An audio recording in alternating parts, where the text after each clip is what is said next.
The question frequently asked is when a person has Hey Bengali, what are you doing? না এই আমি speaking English practice করছিলাম। আর এইভাবে ইংরেজি শিখতে গেলে অনেক সময় লাগবে। তাহলে কিভাবে শিখবো? দেখো, তিনটে টেকনিক আছে। এই তিনটে টেকনিক প্র্যাকটিস করলে আমরা খুব দ্রুত ইংরেজি শিখতে পারবো। কি সেই তিনটে টেকনিক?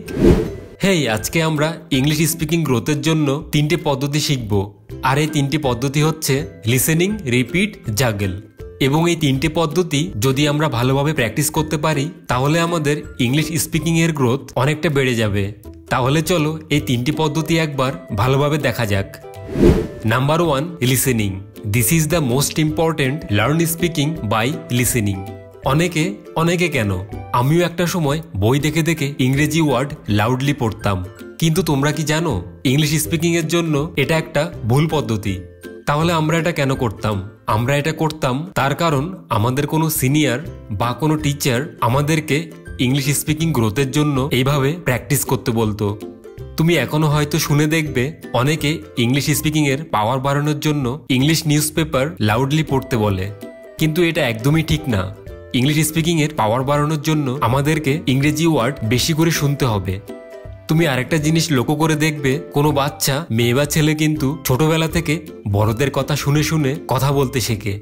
আমাদের ক্ষেত্রেও ঠিক সেই রকম। যদি আমরা আমাদের ইংলিশ স্পিকিং এর পাওয়ার বাড়াতে হয় তাহলে আমাদেরকে বেশি করে কার্টুন ভিডিও দেখতে হবে। তার কারণ এই সমস্ত অ্যানিমেটেড কার্টুন ভিডিওগুলোতে যে সমস্ত ওয়ার্ড এবং সেন্টেন্স ব্যবহার করা হয় সেগুলি অনেক সিম্পল থাকে। তাহলে learn speaking by listening. Number 2, repeat.